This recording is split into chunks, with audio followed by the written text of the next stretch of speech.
अभी तो बहुत सारी अपॉइंटमेंट्स है संजीव, पॉसिबल नहीं हो पाएगा। पूनम, अपॉइंटमेंट्स तो रोज ही रहेंगे यार। एक काम करते हैं, आज पिक्चर चलते हैं और डिनर भी बाहर ही करेंगे। अब आज तो पॉसिबल नहीं हो पाएगा। मैं खुद नहीं जाता, मैं आता हूँ 15 मिनट में, तुम तैयार रहना बस। समझा करो डार्लिंग यार, आज मूड है यार। मनोज, मुझे लग रहा है कि संजीव कुछ तो प्लान कर रहा है, मारना चाहता है वो मुझे। आई एम डैम श्योर कि बाहर उसका कोई अफेयर चल रहा है। देखो मनोज, तुम संजीव का नाम ले रहे हो, इसलिए मैं तुम्हें दोबारा बोल रहा हूँ। संजीव की कंडीशन काफी क्रिटिकल है, 50% ही चांसेस हैं कि वो सर्वाइव कर जाए। सर ये बात आपने मुझे पहले भी बताई, लेकिन मैं जो कह रहा हूँ ये बात मुझे पूनम ने बताई है सर। ये रॉबरी नहीं हो सकती, सीसीटीवी रिकॉर्डर गायब है। संजीव का काम है सर, ये पूनम को मारना चाहता था वो। सर मैंने तो पूनम से कहा था कि चल के पुलिस में कंप्लेंट कर दे। तो फिर तुमने कंप्लेंट क्यों नहीं की? सर मुझे वक्त ही नहीं मिला। अभी 1 हफ्ते पहले हमारी बात हुई दशहरे पर, हम मिलकर बैठकर बात करने वाले थे इस बारे में, लेकिन उससे पहले ही ये सब। तुम्हारे पेरेंट्स इस बात को जानते हैं? सर मुझे नहीं लगता, क्योंकि मैंने नहीं बताई ये बात। और अब ये सब देखकर लग रहा है कि पूनम ने भी माँ बाबा से ये सब बात नहीं कही होगी। क्या ये रॉबरी के दौरान हुई हत्या नहीं थी, जैसा कि दिल्ली में अनियंत्रित रूप से हो रहा था? संजीव की तरफ से उसके पिता का यह कहना था कि इस घटना का जिम्मेदार संजीव का कजन, उसकी बुआ का लड़का बलराम जलोटा उर्फ बल्लू था, जिसका पहले से ही क्रिमिनल बैकग्राउंड था। वहीं दूसरी तरफ पूनम के भाई मनोज का कहना था कि संजीव ने ही पूनम को मरवाया है।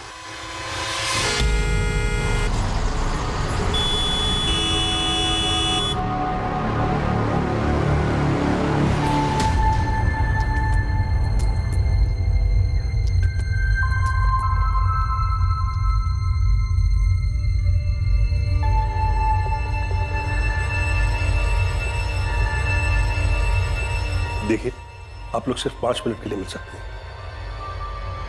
डॉक्टर, मेरा बेटा अब सेफ तो है ना?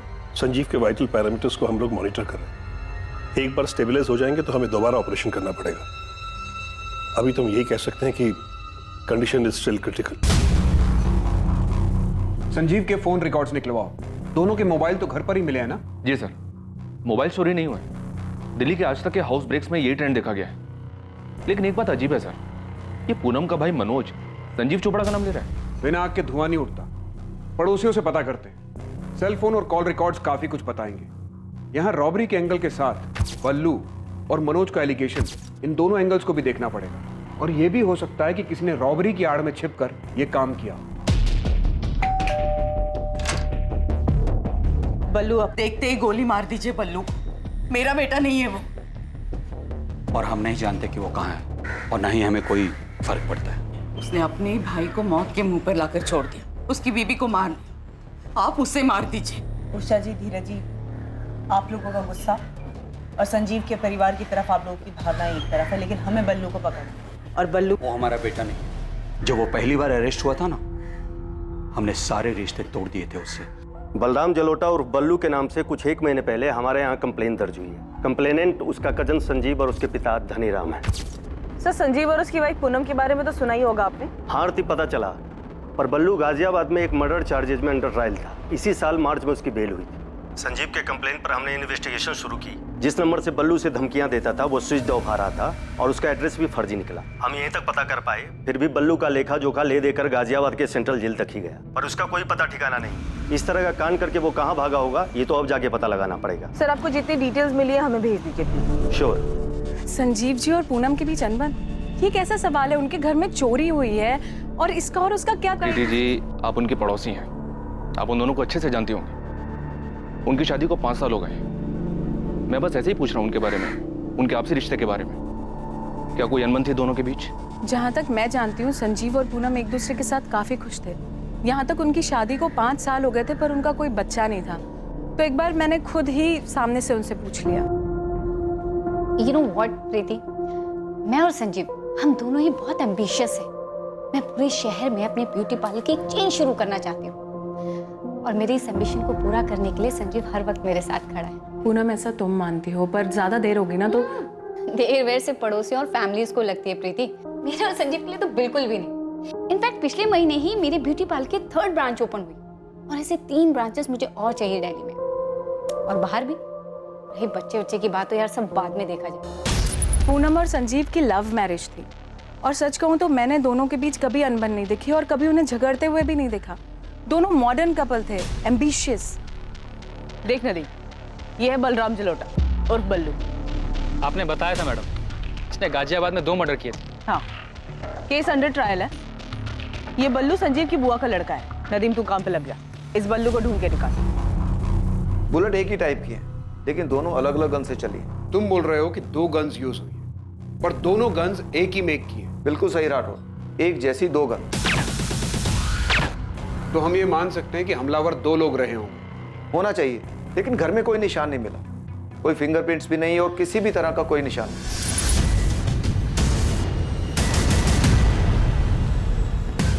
हमलावरों ने ग्लव्स पहने होंगे, इसलिए ना घर पे कुछ निशान मिला, ना उस किचन ग्रिल पे कुछ मिला जहां से वो लोग अंदर घर में घुसे। .25 कोलेट गन यूज हुई। काफी कॉमन गन है। हाँ, कई सारी गैंग्स इसे यूज करती हैं और ग्रे मार्केट में भी बिना लाइसेंस के बड़े आसानी से मिल जाती है। आपकी फाइंडिंग के हिसाब से न्यूज़पेपर डिलीवरी वाले ने सुबह ये डिस्कवर किया कि इस घर में ऐसा कुछ हुआ है, तो उस हिसाब से किसी पड़ोसी ने गोली चलने की आवाज नहीं सुनी, तो डेफिनेटली दोनों गन्स पर साइलेंसर लगे होंगे। फिलहाल हमारे सामने 2 एंगल है। पहला एंगल संजीव का कजन बलराम जलोटा उर्फ बल्लू, जो ऑलरेडी क्रिमिनल है, और दूसरा एंगल संजीव खुद, जैसा कि पूनम का भाई मनोज बता रहा है। दोनों इंटरनल एंगल्स हैं, घर से जुड़े हुए। हम ये भी सोच रहे हैं कि इस सब से परे ये किसी गैंग का काम हो सकता है। क्राइम का मोटिव इंटरनल हो सकता है, लेकिन सीन ऑफ क्राइम से ऐसा लगता है जैसे किसी हिस्ट्री शीटर्स की इसमें इन्वॉल्वमेंट। किसी पुराने हिस्ट्री शीटर से बात करके देखो, वो इस क्राइम सीन को अच्छे से रीड कर सकता है। क्या कान भरे हैं तुम लोगों ने पुलिस के? उधर हॉस्पिटल में संजीव की माँ संजीव के लिए परेशान है, संजीव क्रिटिकल है, और तुम लोग कह रहे हो कि मेरा बेटा तुम्हारी बेटी को मारना चाहता था। अगर संजीव पूनम को मरवाना ही चाहता था तो वो अपने ऊपर गोलियां क्यों चलवाता?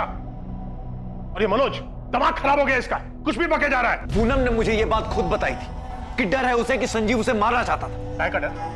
क्यों डर रही थी पूनम? क्योंकि संजीव का अफेयर चल रहा था। मनोज, मुझे लग रहा है कि संजीव कुछ तो प्लान कर रहा है, मारना चाहता है वो मुझे। I'm damn sure कि बाहर उसका कोई अफेयर चल रहा है। अफेयर चल रहा है? किसके साथ? अभी तो नहीं जानती, पर बहुत जल्दी जान जाऊंगी। कैसे? पता करवा रही हूँ मैं, पर इतना तो यकीन है कि संजीव अंदर ही अंदर कुछ तो प्लान कर रहा है। क्या पता कर रही थी पूनम? उसे क्या मिला? उसने सबको बताया क्यों नहीं? बोलो। अरे मिलता कैसे? ये सब तो उस बल्लू का क्या धरा था। वो मेरे बेटे को धमका रहा था और इस बात को पूनम अच्छी तरह से जानती थी। अगर पूनम को किसी बात से डर लग रहा था तो वो सिर्फ तुझे कहकर ही चुप क्यों हो गई, और किसी से क्यों नहीं कहा? यही बात तो मैं पूछ रहा हूं उससे। मुझे नहीं पता कि उसने किसी और से ये बात क्यों नहीं कही। अभी 1 हफ्ते पहले दशहरे के दिन मेरी उससे बात हुई थी। अब मैं इतनी बड़ी बात खुद से झूठ तो नहीं कहूंगा ना पापा। तो क्या हम बल्लू की बात निकालकर झूठ बोल रहे हैं?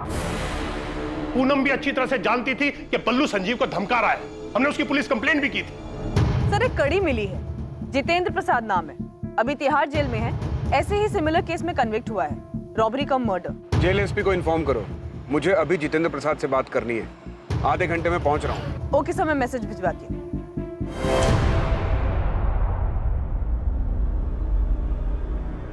फोटो मत दिखाइए साहब, मैं जानता हूँ ये क्या है। तो फिर बता जीत, तेरा गैंग भी 6 महीने पहले तक यही करता था। मैं अभी का बता सकता हूँ साहब, ये जो इतनी सारी चोरियां हो रही हैं ना, इन सब के पीछे 2 कोड़ी के गैंग हैं। चाकू और कट्टे से ज्यादा औकात नहीं है इनकी, और आप कह रहे हैं कि यहाँ .25 कोलेट का इस्तेमाल हुआ है। बड़ा शातिर है तू। आगे बता, कौन सा गैंग होगा? ये पूरा क्राइम सीन मुझे नहीं लगता ये किसी गैंग का काम है।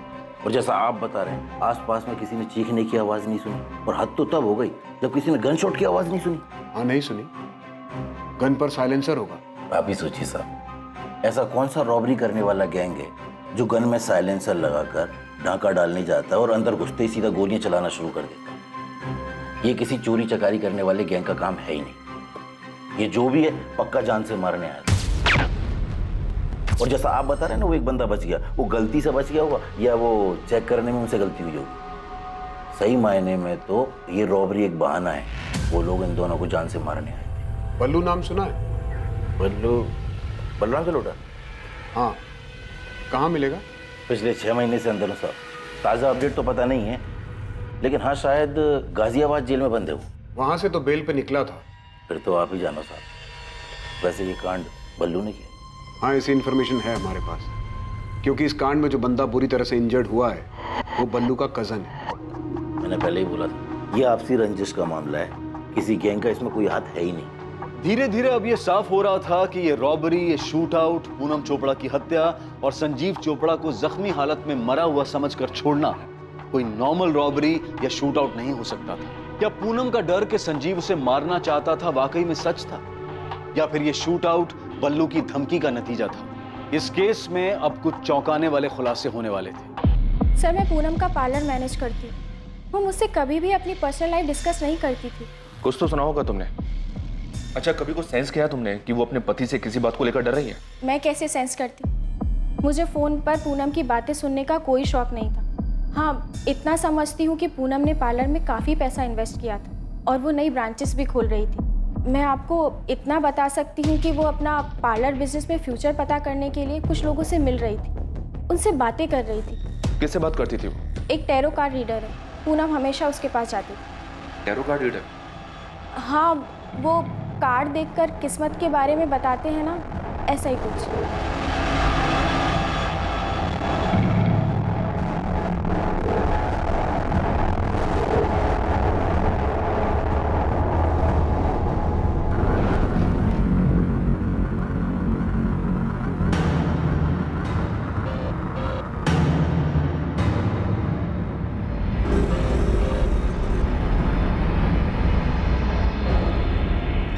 इसका क्या मतलब है तारा? पूनम, तुम किसी बात को लेकर परेशान हो? किसी बात की वजह से कोई मनमुटाव या झगड़ा चल रहा है ना? तारा भदौरिया नाम है उसका, टैरो कार्ड रीडर है। इसका फोन नंबर, एड्रेस है तुम्हारे पास? पूनम के फोन रिकॉर्ड में भी दिख रहा है, उसकी रेगुलरली बात होती रही है तारा भदौरिया से। तो उसका एड्रेस और फोन नंबर मुझे भी मिला है। फोन नहीं कर रहा हूँ, सीधा फेस टू फेस जाके बात करता हूँ। संजीव के फोन रिकॉर्ड्स में कुछ खास? कुछ सस्पिशियस नहीं मिला सर।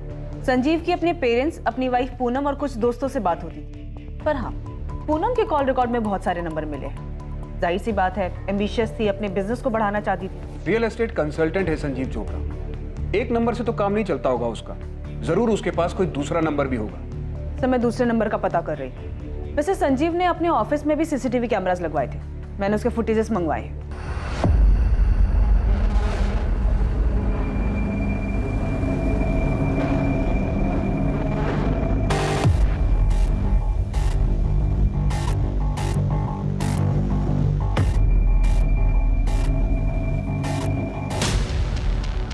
बेल से बाहर आने के बाद ये बल्लू संजीव के ऑफिस में कई बार गया है। ये बल्लू का नंबर जो फिलहाल स्विच ऑफ आ रहा है, वो फर्जी नाम और फर्जी एड्रेस पे लिया गया है। यहाँ मुझे बल्लू वाला एंगल काफी स्ट्रांग लग रहा है। 2 मर्डर केस की हिस्ट्री है, रंगदारी मांग रहा था, धमकी दी थी। तो मैं मनोज को क्या सूझी संजीव का नाम लेने की? कहीं वो खुद का पर्सनल एंगल लगाकर कोई कहानी तो नहीं सुना रहा है? क्या पूनम ने सच में मनोज से संजीव के अफेयर के बारे में कुछ कहा होगा? बेटा, पूनम ने क्या सच में तुझसे कहा था कि संजीव उसे मारना चाहता है? नहीं माँ, मैंने जानबूझकर बोली ये बात, क्योंकि मुझे अच्छा नहीं लग रहा कि घर में चोरी हुई, मेरी बहन मर गई और वो संजीव बच गया। जब पूनम ने मुझे ये बात बताई थी तो मुझे अजीब लगा था, और अब और अजीब लग रहा है जब मेरे माँ बाप मुझ पे ही शक कर रहे हैं। अरे आप लोग ही बताइए, मैं झूठ क्यों बोलूंगा, और मैं जानबूझकर इन्वेस्टिगेशन को गलत दिशा क्यों दूंगा? लेकिन बेटा, पूनम ने ना मुझसे कुछ कहा न तेरे पापा से।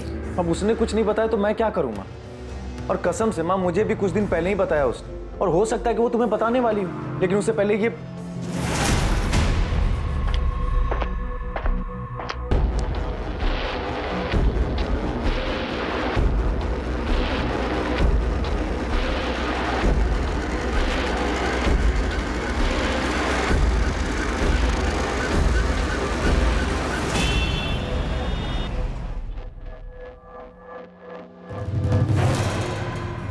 अरे मैडम, आपने फोन किया तो आप बताइए ना, आप कौन बोल रहे हो? मैं असिस्टेंट सब इंस्पेक्टर आरती त्रिवेदी बोल रही हूँ, रसिक विहार पुलिस स्टेशन से। मैं गिरीश रावत बोल रहा हूँ। पूनम चोपड़ा को तो जानते ही होंगे आप? हाँ जी, बिल्कुल जानता हूँ। उनका मर्डर हुआ है, उनके हस्बैंड की कंडीशन क्रिटिकल है, वेरी सैड। अभी 3 दिन पहले पढ़ा अखबार में। 3 दिन पहले से भी जानते होंगे। 14 अक्टूबर को पूनम चोपड़ा के घर में अटैक हुआ था। उसके पहले से ही पूनम चोपड़ा के फोन रिकॉर्ड में आपसे बातचीत होती दिख रही है। हाँ जी, मैंने कब मना किया, बातचीत हुई थी, मेरी होती रहती थी। इनफैक्ट सितंबर के आखिरी वीक में उनसे मिलने गया था मैं, अपना बैलेंस पेमेंट लेने के लिए। 45,000 रुपये कैश। कौन है आप? मैं गिरीश रावत, प्राइवेट डिटेक्टिव। शादी की कोई इंक्वायरी हो, डिवोर्स का कोई मैटर हो, अफेयर का चक्कर पता लगाना हो, पति पत्नी के बीच में कोई डाउट हो, ये सारी इंफॉर्मेशन इन्वेस्टिगेशन फुल सीक्रेसी के साथ यानी गोपनीय तरीके से करता हूँ। आप दिल्ली नगरी न्यूज़पेपर के चौथे पेज के दाहिनी साइड की चौकड़ी में देखिए, वहाँ मेरा ऐड रोज आता है, गिरीश रावत प्राइवेट डिटेक्टिव। पूनम चोपड़ा के लिए इन्वेस्टिगेशन कर रहे थे आप? उसके पति का अफेयर था? हाँ जी बिल्कुल था। सुन के धक्का लगा आंटी। क्या बोल रहे हैं डॉक्टर? पता नहीं बेटा, डॉक्टर कह रहे हैं कोई नर्व अफेक्ट हुआ है। ट्रीटमेंट पे रिस्पॉन्ड तो कर रहा है संजीव, लेकिन अभी तक उसे होश नहीं आया। बोल रहे हैं कि ब्रेन में कहीं कुछ गड़बड़ हुई है। यहाँ संजीव आंख नहीं खोल रहा है और वहाँ पूनम का भाई मनोज कह रहा है संजीव पूनम को मारना चाहता था। बकवास कर रहे हो आंटी, इन सबके पीछे बल्लू का हाथ हो सकता है। हमने भी पुलिस को यही कहा कि बल्लू ने धमकी दी थी संजीव को मारने की और उसने ऐसा किया भी, लेकिन पुलिस को बल्लू मिल ही नहीं रहा है। ये 100% बल्लू का ही काम है राठौर, कर सकता है। 1 साल पहले हमने उसे अरेस्ट किया था मर्डर चार्जेस में, तब उसके पास से ये .25 कोलेट गन रिकवर हुई। हमारे केस में ये मर्डर वेपन था और बल्लू ने ये गन उस्मान शेख से खरीदी। शूट कर रही है आपके हाथ में बल्लू भैया, शूट करने के लिए एकदम मक्खन है ये। .25 बुलेट। दोनों को मारना है उस्मान, ट्रायल करके देख लो। जिस डबल मर्डर केस में बल्लू को बेल मिली उसमें यही गन यूज हुई थी? हाँ, यही गन रिकवर हुई थी बल्लू के पास से। तुम्हारे यहाँ जो कांड हुआ उसमें बल्लू ही शामिल है। उसने संजीव से कुछ पैसे वैसे मांगे थे, संजीव ने नहीं दिए होंगे। गलती हमारी तरफ से भी हुई है। बल्लू को बेल मिलने के बाद से हर हफ्ते उसकी हाजिरी लगवानी, पर सितंबर के दूसरे हफ्ते के बाद से वो आया ही नहीं। और कैसे कट रही तेरी जिंदगी बल्लू? बस कट रही प्रदीप जी। कुछ सीधा चालू किया या फिर वही उल्टा काम? उल्टा पुल्टा सारे काम एकदम बंद। अभी आजकल वो भाई के साथ वो क्या बोलते हैं, जमीन खरीदने बेचने का, प्रॉपर्टी डीलिंग ना, उसके काम में हाथ पैर मार रहा हूँ। उधर भी तू रंगदारी झाड़ रहा होगा। 14 सितंबर को बल्लू आखिरी बार आया था, फिर कांस्टेबल प्रदीप भारती छुट्टी पर गए। बाकी यहाँ पर किसी को ध्यान नहीं आया बल्लू का। और वहाँ मयूरपुरी थाने में संजीव और उसके फादर ने बल्लू की कंप्लेंट कर दी थी और वहाँ के पीआई गाजियाबाद जेल में इंक्वायरी करे। बात यहाँ तक आई नहीं, और जब मैंने कांस्टेबल भारती से पूछा तो उसने यही कहा कि उसे पहले से ही शक था कि बल्लू किसी एक्सटॉर्शन के जुगाड़ में लगा हुआ है। शरद, मुझे उस गन सेलर उस्मान शेख की डिटेल्स चाहिए। अभी तो हमारे हाथ में नहीं है, लेकिन उस्मान शेख के लिए 1 साल से मेनहंट जारी है। कोई साथी भी था क्या बल्लू का? नहीं, जहाँ तक हमें पता है बल्लू अकेला ही काम करता था।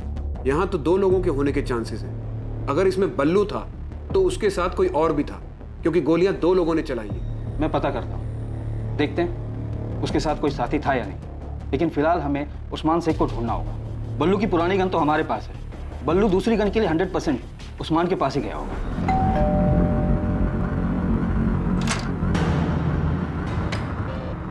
तारा बदौरी। यस। पूनम चोपड़ा के बारे में बात करनी मुझे आपसे। दुख हुआ पूनम के बारे में सुनकर, काफी परेशान थी। किस बात से? अपने हस्बैंड संजीव चोपड़ा की वजह से?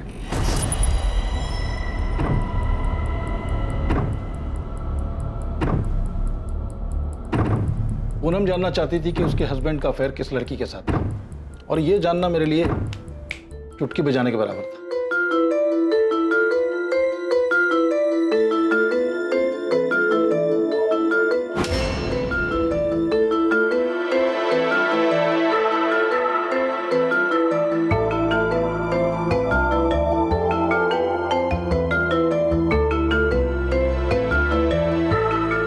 संजीव चोपड़ा और माहिरा तलवार अक्सर किस जगह मिलते थे, ये मैंने कुछ ही हफ्तों में पता लगा लिया।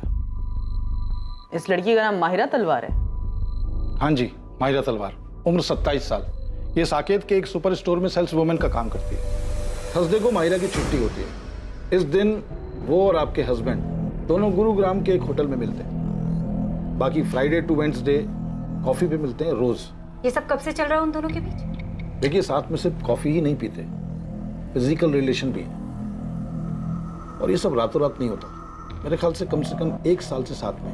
मतलब संजीव मुझे धोखा दे रहा है ना? संजीव और माहिरा के बारे में मुझे जो कुछ मालूम पड़ा मैंने सब कुछ पूनम को बता दिया। और हाँ, एक बात और, रौनक विहार में माहिरा अकेली रहती है, 1 BHK अपार्टमेंट। लेकिन संजीव के फोन रिकॉर्ड में तो हमें इस माहिरा का नंबर नहीं मिला।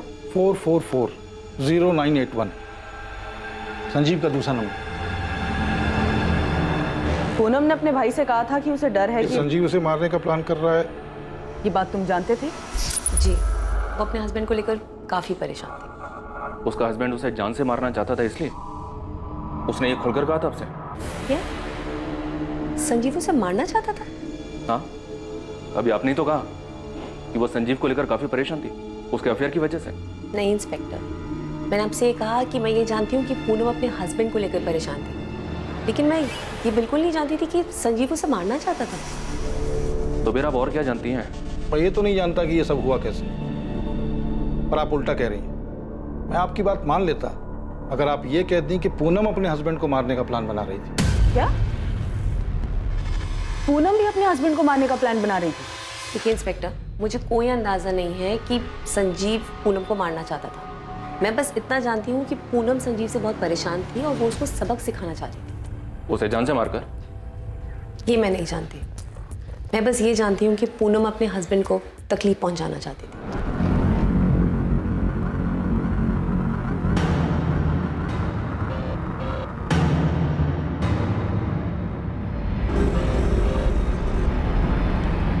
Ten of swords. क्या मतलब है इसका? मुझे कोई धोखा देने वाला है? I mean, मेरा हस्बैंड मेरी पीठ पर छुरा घोंपने वाला है? पूनम, तुम हमेशा पहले अपने पार्लर बिजनेस के बारे में पूछते थे, लेकिन अब ऑल ऑफ अ सडन तुम्हारे संजीव के बीच में सब ठीक है ना? धोखा दे रहा है वो मुझे तारा। मेरे पीठ पीछे उसका अफेयर चल रहा है, कोई लड़की है उसकी लाइफ में। तो बात करो उससे। और पूनम, ऐसा तो नहीं है कि तुमने कभी उसे धोखा नहीं दिया, है ना?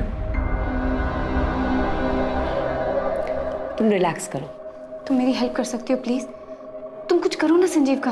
क्या चाहती हो तुम? मैं चाहती हूँ तारा तुम उसे दर्द दो, उसे तकलीफ पहुंचाओ। किसी को दर्द देने से खुद भी दर्द ही हासिल होता है। तुम्हें चाहिए कि सबसे पहले तुम अपनी तकलीफ कम करो। वो अचानक ही मुझ पर मेहरबान हो गया है, बहुत केयर करने लगा है मेरी, वक्त बिताना चाहता है। अभी तो बहुत सारी अपॉइंटमेंट्स है संजीव, पॉसिबल नहीं हो पाएगा। पूनम, अपॉइंटमेंट्स तो रोज ही रहेंगे यार। एक काम करते हैं, आज पिक्चर चलते हैं और डिनर भी बाहर ही करेंगे। अब आज तो पॉसिबल नहीं हो पाएगा। मैं खुद नहीं जाता, मैं आता हूँ 15 मिनट में, तुम तैयार रहना बस।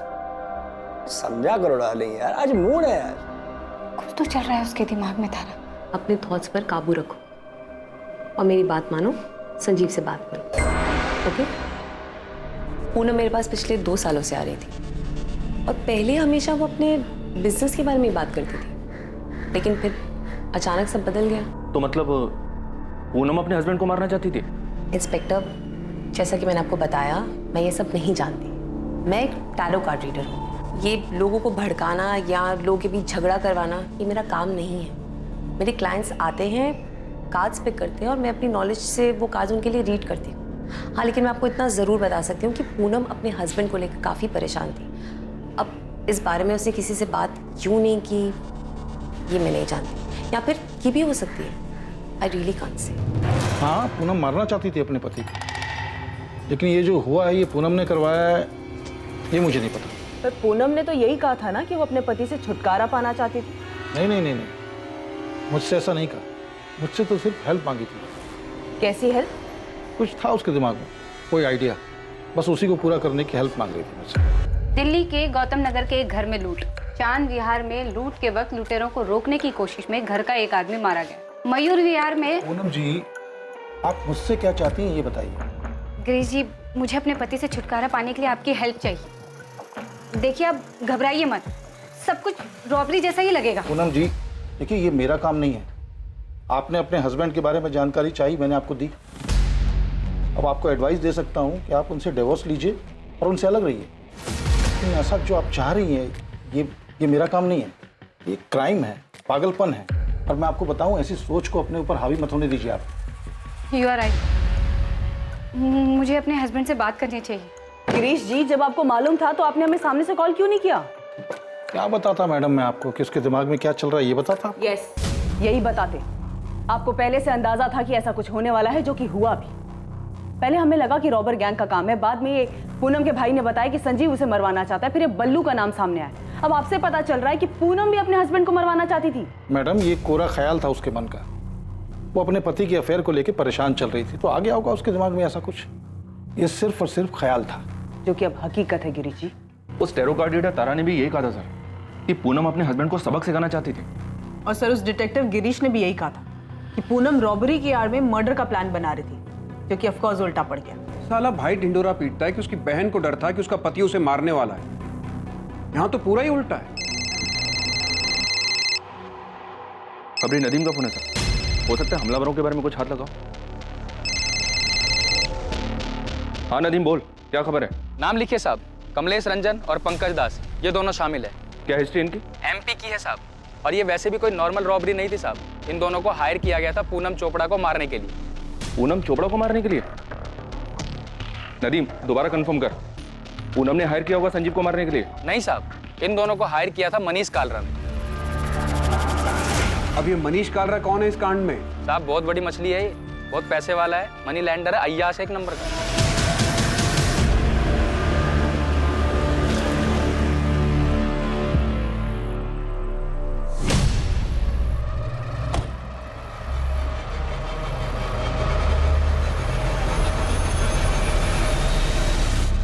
प्लान रेडी समझिए मनीष सेठ, बस आप फाइनल कीजिए कि कब, कैसे और कहाँ मारना है आपकी इस पूनम चोपड़ा को। जैसे मारना है मारो, लेकिन तड़प तड़प के मरनी चाहिए, इतना याद रख। आप उसकी फिक्र मत करो, आप हमारा 2 लाख एडवांस दे दो। खुशखबरी जल्दी मिलेगी, टीवी देखते रहना, और बाकी के 5 लाख रेडी रखना।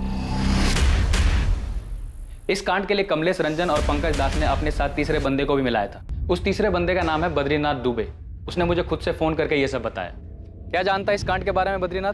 जो तुमको चाहिए वो सब पता है मुझे, मैं सब कुछ जानता हूँ। लेकिन हाँ, जब तुझे मलाई मिलेगी ना तो मुझे भी याद रखना। ठीक है, चल बता।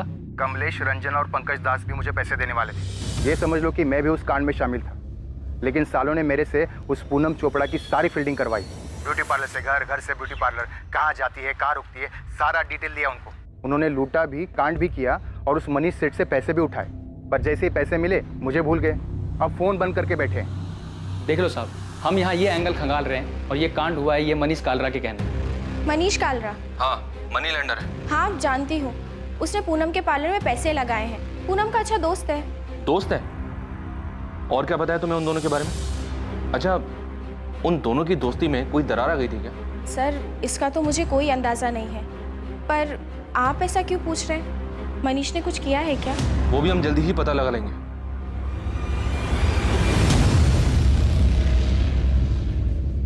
सबसे पहले इस क्राइम का शहर में हो रही बाकी लूट और रॉबरी जैसा ही लगना, उसके बाद संजीव चोपड़ा पर शक, फिर पूनम के खुद मास्टरमाइंड होने की संभावना का सामने आना, जहां उसके ही इशारों पर कराए गए अपराध में वो खुद ही निशाना बन गई। और अब सामने आया मनीष कालरा का नाम, पूनम का दोस्त जो हमेशा के लिए उसे रास्ते से हटाना चाहता था। क्या इन दोनों एंगल्स में कोई सच्चाई थी?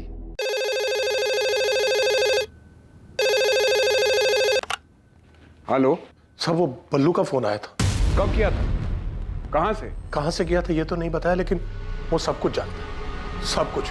ये भी कि संजीव आईसीयू में है और उसने फिर से धमकी दी है अधूरा काम पूरा करने की। हेलो, कहा मामा? संजीव के पास नहीं हो क्या? बल्लू? चलो अच्छा है, आवाज से पहचान लिया मामा ने। मेरे भाई के घर से मुझे बस 2 लाख कैश और चुटुर पुटुर में 1.5 लाख की ज्वेलरी मिली है, और जान बचाने के लिए उसे तो 15 लाख देने थे। सुना है अभी भी सांसें चल रही हैं उसकी। बल्लू कहाँ है तू? आपके पीछे ही खड़ा हूँ मामा। बस इतना समझ लो कि बहुत सांसें खींच ली हैं संजीव ने। अब और जीना है उसको तो मुझे पैसे दे दो, देर नहीं हुई अभी, वरना कब कितना खून पानी ऊपर नीचे होता है उसका हर खबर मिलती है मुझे। 1-2 पाइप निकाल दूंगा, पूरा ऊपर पहुंच जाएगा। बल्लू, बल्लू सर, ये इसी नंबर से कॉल आया था। आप फिक्र मत कीजिए धनीराम जी, संजीव के लिए कांस्टेबल लगा रहा हूँ यहाँ। पहले दिन से हम लोग यही कह रहे हैं कि ये सब बल्लू ने किया है।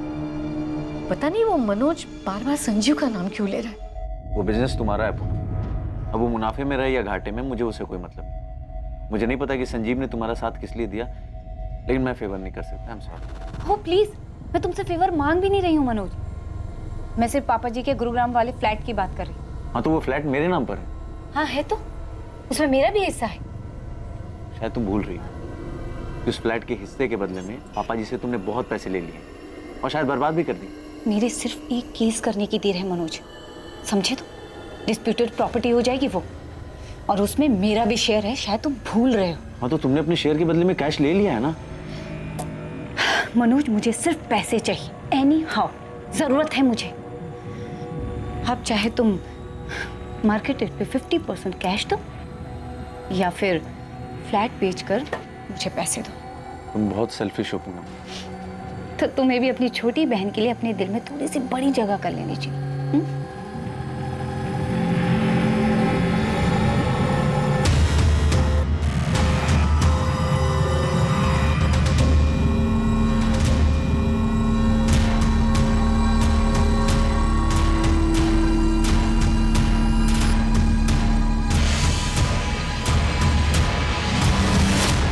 मनीष घर पर नहीं है। तो फिर कहाँ गया अवंतिका?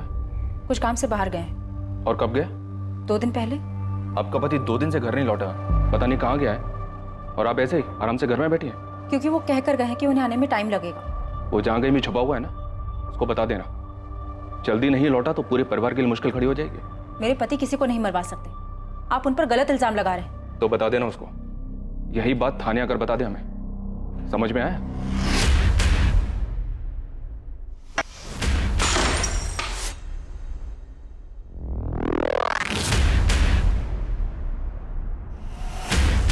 मैं तुम्हें बर्बाद कर दूंगी मनीष, कहीं का नहीं छोड़ूंगी तुम्हें। तुम मुझे धमकी दे रही हो पूनम? मुझे ना सुनने की आदत नहीं है मनीष, कोई भी मुझे ना नहीं कह सकता, कोई भी नहीं। सर, संजीव के फादर को जिस नंबर से कॉल आया था वो नंबर फिलहाल स्विच ऑफ है। कल सुबह तक इस नंबर की डिटेल्स हमारे पास होंगी। और सर ये डिटेक्टिव गिरीश, ये मुझे कुछ ठीक नहीं लग रहा है। इसके पीछे मैंने अपने कुछ आदमी लगा दिए। अब ये मत कहना कि इसमें उसका भी कोई रोल है। सर क्या है क्या नहीं ये तो नहीं पता, पर हाँ ये गिरीश जिस तरीके का काम करता है, हिस्ट्री शीटर तो उसके कांटेक्ट में होंगे ही। तो क्या गिरीश ने हमें सिर्फ सुनाने के लिए कहानी बनाई है? चांसेस हैं सर। मेरा सवाल पूरा होने से पहले गिरीश का जवाब सामने होता था। सर उसे देख के लग रहा था कि वो तैयार बैठा है। सर मुझे लगता है पूनम के लिए गिरीश ने किलर्स अरेंज किए होंगे। पर्दा उल्टा पड़ गया, पूनम मारी गई और किस्मत से संजीव बच गया। पूनम का भाई मनोज खोसला, क्या मिला उसके बारे में? इंटरेस्टिंग, ठीक है, काम आएगा अपने। तो बहुत दिमाग लगा के इस गिरीश ने कहानी बनाई कि पूनम उसके पास रॉबरी और मर्डर का प्लान लेकर आई। तो जो कहानी हमें गिरीश ने सुनाई उसमें सारे एंगल्स हैं। तो मुझे ऐसा लगता है कि गिरीश जैसे शातिर आदमी ने ये सारा प्लान रचाया है। सबके सब बहुत शातिर लोग हैं सर, किसी की क्रिमिनल हिस्ट्री, किसी की आपसी रंजिश। एक ये बल्लू है जो संजीव से पैसे मांग रहा था, और दूसरा ये मनीष कालरा। कहने को तो पूनम का इन्वेस्टर दोस्त है, पर इन दोनों के बीच चल क्या रहा था कुछ पता नहीं। और अब तुम्हें इस डिटेक्टिव गिरीश रावत के ऊपर डाउट है कि इसने पूनम की हेल्प की होगी इस कांड को करवाने में। और इस सबसे अलग, पूनम का भाई मनोज वो संजीव के नाम का ढोल पीट रहा है सर। तो संजीव और मनोज के बीच में क्या चल रहा था अब तो उसके होश में आने के बाद ही पता चलेगा। पर अभी तो हमें मनीष का पता लगाना होगा, और साथ ही गिरीश रावत पर भी नजर रखनी होगी, और इनके साथ बल्लू, कमलेश रंजन और पंकज दास को ढूंढना होगा। अगर ये दोनों मिल गए तो समझो आगे की कहानी भी मिल गई। केस में मनीष कालरा मुख्य संदिग्ध था, लेकिन संदेह के घेरे में डिटेक्टिव गिरीश रावत भी था, जिसने शायद ऐसे भयानक षड्यंत्र को अंजाम देने में पूनम की मदद की थी। वो षड्यंत्र जो प्लान के मुताबिक अपने अंजाम तक नहीं पहुंचा। बलराम जलोटा और बल्लू और हमला करने वाले कमलेश रंजन और पंकज दास की तलाश शुरू हुई। पर क्या इस जुर्म की सच्चाई इन्हीं में से किसी के पास थी?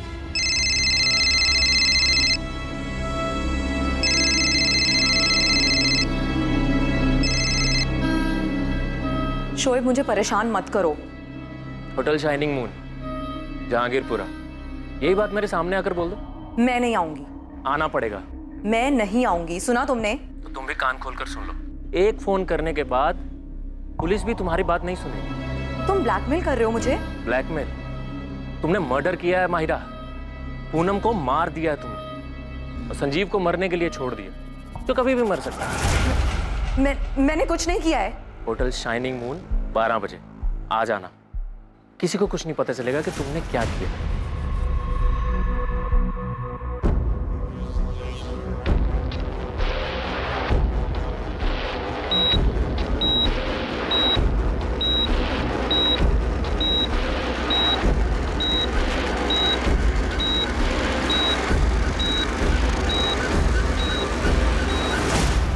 क्या किस्मत ने संजीव चोपड़ा को इसलिए बचा लिया था ताकि वो उस भयानक रात का सच बता सके?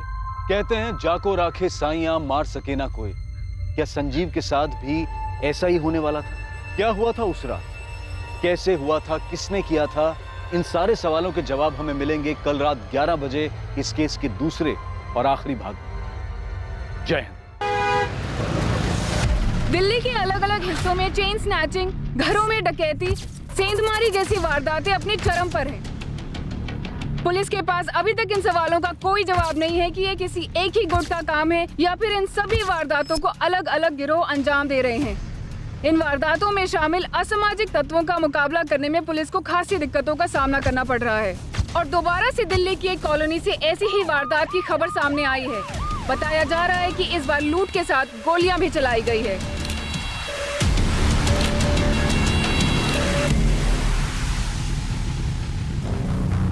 सर, दरवाजे पर कहीं भी फोर्स एंट्री के निशान नहीं है। चोर इस ग्रिल को काटकर ही घर के अंदर घुसे होंगे।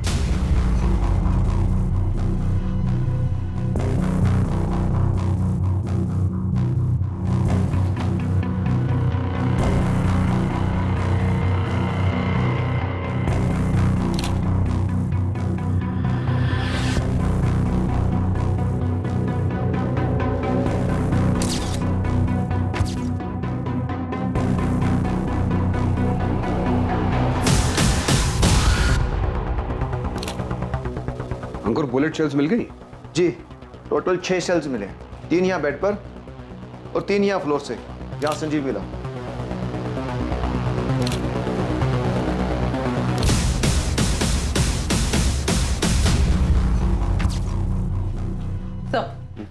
दूसरे कमरे में सब कुछ सही सलामत है, किसी सामान को हाथ तक नहीं लगाया गया है। क्योंकि वहां जाने की जरूरत ही नहीं पड़ी होगी। अटैकर्स को पहले से इस बारे में पता था कि लॉकर इस कमरे में। सर, पूनम को डॉक्टर ने डेड डिक्लेयर कर दिया। और उसका हस्बैंड संजीव चोपड़ा क्रिटिकल है सर।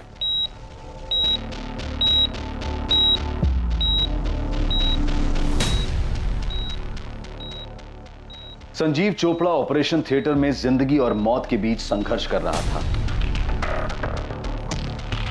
संजीव चोपड़ा की पत्नी पूनम चोपड़ा को हॉस्पिटल पहुंचते ही मृत घोषित कर दिया गया था।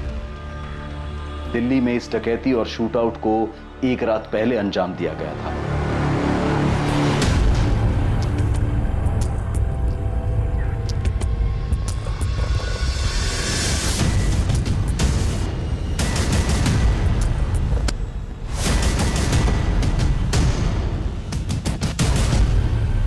कौन है?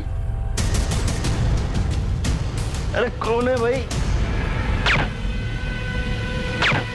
में इस अनहोनी घटना होने का अंदेशा सबसे पहले अखबार बांटने वाले जुनेद अंसारी को हुआ। उसी ने वहां पड़ोसियों को इस बारे में बताया। हेलो कंट्रोल रूम, मैं क्राइम सीन से कांस्टेबल अरविंद गुप्ता बोल रहा हूँ। यहाँ घर में डकैती हुई है और 2 लोगों पर गोली चलाई गई है। महिला का नाम पूनम चोपड़ा है, उसकी सांसें नहीं चल रही है, लेकिन उसका हस्बैंड संजीव चोपड़ा अभी जिंदा है। दोनों को हॉस्पिटल में शिफ्ट करवा रहे हैं। आप लोग को पुलिस स्टेशन से संपर्क करिए। चोपड़ा हाउस में हुई डकैती और हत्या की वारदात कभी भी दोहरी हत्या का रूप ले सकती थी। पूनम चोपड़ा मर चुकी थी और उसका पति संजीव चोपड़ा जिंदगी और मौत के बीच झूल रहा था। इस केस में अपराधियों तक पहुंचना पुलिस के लिए बहुत ही मुश्किलों भरा साबित होने वाला था और जल्द ही पुलिस इस केस का दबाव महसूस करने वाली थी। क्या यह मामला पुलिस को उस गिरोह तक पहुंचाने में मदद करेगा जो पूरे शहर में हो रहे अपराधों को अंजाम दे रहे थे? संजीव चोपड़ा से तो बात करना इम्पॉसिबल, कंडीशन क्रिटिकल है। सरवाइव कर पाएगा? कोशिश कर रहे हैं, चांसेस तो है, लेकिन गोली का घाव बहुत गहरा है। 3 गोलियां लगी हैं, एक गर्दन के पास, दूसरी हार्ट के नजदीक और तीसरी सीधा हार्ट। स्पॉट पे डेथ हो गई। कोई सेक्सुअल असॉल्ट? नहीं। रॉबरीज भी सरदर्द बन गई हमारे लिए। सर, संजीव एक रियल एस्टेट कंसल्टेंट है। साकेत के सुदर्शन बिजनेस सेंटर में उसका ऑफिस है। पिछले 5 सालों से चला रही है, सब खुद के दम पे शुरू किया है। A self made man. और उसकी वाइफ पूनम चोपड़ा? सर, उसका ब्यूटी पार्लर है नीलम एनक्लेव में। पिछले 3 सालों से ये सैलून चला रही है। ठीक ठाक ही चल रहा है। 2 ब्रांचेस और हैं।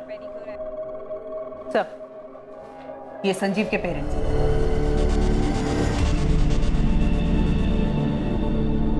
और सब पूनम के पेरेंट्स और उसका बड़ा भाई जायसवाल सर के साथ थाने में। वो दोनों भी काफी शौक है। नहीं का क्या मतलब? ऐसे कैसे मर गई हमारी बेटी? देवेंद्र जी, दरअसल आसपास किसी ने भी गोली चलने की आवाज नहीं सुनी, इसलिए इस वारदात के बारे में पता ही नहीं चला। और जब तक मेडिकल हेल्प पहुंची, उसे हॉस्पिटल ले जाया गया, तब तक डॉक्टर्स ने उसे ब्रॉड डेड डिक्लेयर कर दिया। और संजीव कैसा है? कंडीशन काफी क्रिटिकल है। ये सब हुआ कैसे? अभी हमें सिर्फ इतना पता चला है कि उस घर में डकैती हुई है, लॉकर्स खाली मिले हैं। उन दोनों ने रोकने की कोशिश की होगी। रॉबर्ट्स ने टोटल 6 गोलियां चलाई, 3 संजीव पे और 3 पूनम पे। पूरे दिल्ली में दहशत का माहौल है। दिन दहाड़े रास्ते पे चेन स्नैचिंग हो रही है, घर के अंदर बैठे तो रॉबरी हो रही है, मारा जा रहा है लोगों को। इसके लिए आप सब लोग जिम्मेदार हैं। मैं छोड़ूंगा नहीं किसी को, छोड़ूंगा नहीं किसी को। गहनों का काफी शौक था पूनम को, सब लॉकर में रखे होंगे। ज्वेलरी का कोई अंदाजा बता सकती हैं आप? कोई फैमिली एल्बम या किसी फंक्शन का फोटोग्राफ जिसमें पूनम ने वो ज्वेलरी पहनी हो? संजीव का घर देखना पड़ेगा। संजीव ने घर के बाहर सीसीटीवी कैमरास लगाए थे, उनसे कुछ नहीं मिला आपको?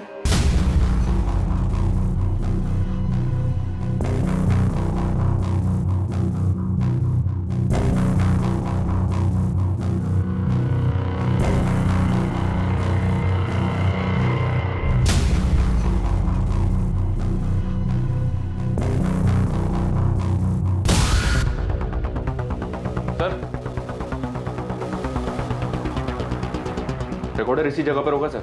रॉबर्ट सीसीटीवी रिकॉर्डर भी साथ ले गए? देखा हमने 3 सीसीटीवी कैमरास लगे हैं। रॉबर्ट्स किचन की ग्रिल तोड़कर घर में घुसे, वहां भी सीसीटीवी कैमरा था, लेकिन उसके वायर्स काट दिए गए। वो अपने साथ सीसीटीवी रिकॉर्डर भी ले गए।